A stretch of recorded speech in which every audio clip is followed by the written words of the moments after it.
Bengaluru 5 star ஹோட்டல்கள் என்றாலே எளியோர்கள் எளிதாக உள்ளே சென்று சாப்பிட முடியாது. அதில் ஒரு பிளேட் சாப்பாடு விலையை கேட்டால் தலையை சுற்றிவிடும். அப்படிப்பட்ட பிரம்மாண்டமான 5 நட்சத்திர ஹோட்டல்களின் கிச்சன்களில் என்ன நடக்கிறது என்று யாருக்காவது தெரியுமா? இந்த செய்தியை கேளுங்கள். இதை கேட்கவே நெஞ்சம் பதறுகிறது. சாலையோர தள்ளுவண்டி கடைகளில் ஏதாவது சின்ன தவறு நடந்தால் கூட ஓடோடி சென்று சீல் வைக்கும் அதிகாரிகள் இந்த முறை தங்களின் பார்வையை ஸ்டார் ஹோட்டல்கள் பக்கம் திருப்பி இருக்கிறார்கள். பெங்களூரு நகர்ப்புற மாவட்டத்தின் அனைத்து பிபிஎம்பி மண்டலங்களிலும் உள்ள 26 3 நட்சத்திர மற்றும் 5 நட்சத்திர ஹோட்டல்களில் 30 சிறப்பு படைகள் ஒரே நேரத்தில் உள்ளே புகுந்து சோதனை நடத்தினர். உணவு பாதுகாப்பு மற்றும் தரநிலை சட்டம் 2006 படி இந்த ஆய்வுகள் அமைந்துள்ளனர். ஸ்டார் ஹோட்டலுக்குள் நுழைந்ததுமே அங்கே கண்ட காட்சியை கண்டு அதிகாரிகள் அதிர்ச்சியில் உறைந்தனர்.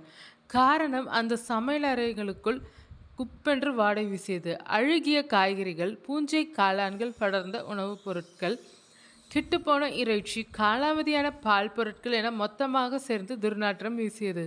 மொத்தம் 6 முன்னணி 5 நட்சத்திர ஓட்டல்களில் மட்டும் 250 கிலோவிற்கும் அதிகமான இறைச்சிகள், 207 கிலோ அழுகிய காய்கறிகள், 32 லிட்டர் காலாவதியான பால் மற்றும் 3 கிலோ எக்ஸ்பைரி பேக்கரி உணவுகள்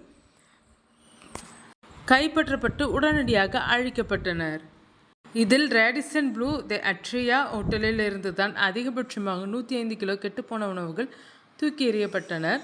தி லலித் அசோக் ஹோட்டலில் 76 கிலோ இறைச்சி, 200 கிலோ அழகிய காய்கறி, 32 லிட்டர் காலாவதியான பால் சிக்கியது. தாஜ் யஷ்வந்த்பூரில் 72 கிலோ இறைச்சியும், போர் சீசன்ஸ் ஹோட்டலில் 19 கிலோவும், ஷாங்க்ரிலா ஹோட்டலில் 15 கிலோவும் பறிமுதல் செய்யப்பட்டனர்.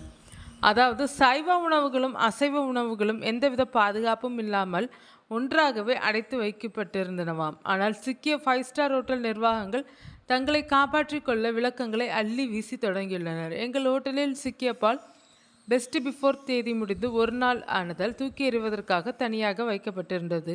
இறைச்சி ஃப்ரீசிங் நிலையில்தான் இருந்தது, கெட்டு போகவில்லை. சேமிப்பு முறையை தான் அதிகாரிகள் சுட்டிக்காட்டியுள்ளனர் என்று தி லலித் அசோக் ஹோட்டல் தரப்பில் கூறப்பட்டுள்ளது. இருந்தாலும் கிச்சன்களில் இருந்து எடுக்கப்பட்ட காரப்பொடி, மஞ்சள் தூள், முந்திரி, இஞ்சி, மிளகு, சீஸ் மற்றும் அப்பளம் உள்ளிட்ட 35 வகையான உணவு மாதிரிகள் டெஸ்ட்டுக்காக அனுப்பப்பட்டுள்ளனர். அந்த ரிசல்ட் வெளிவந்ததும் சம்பந்தப்பட்ட ஹோட்டல்கள் மீது சட்டப்படி வழக்குகள் பாயும் என எதிர்பார்க்கப்படுகிறது.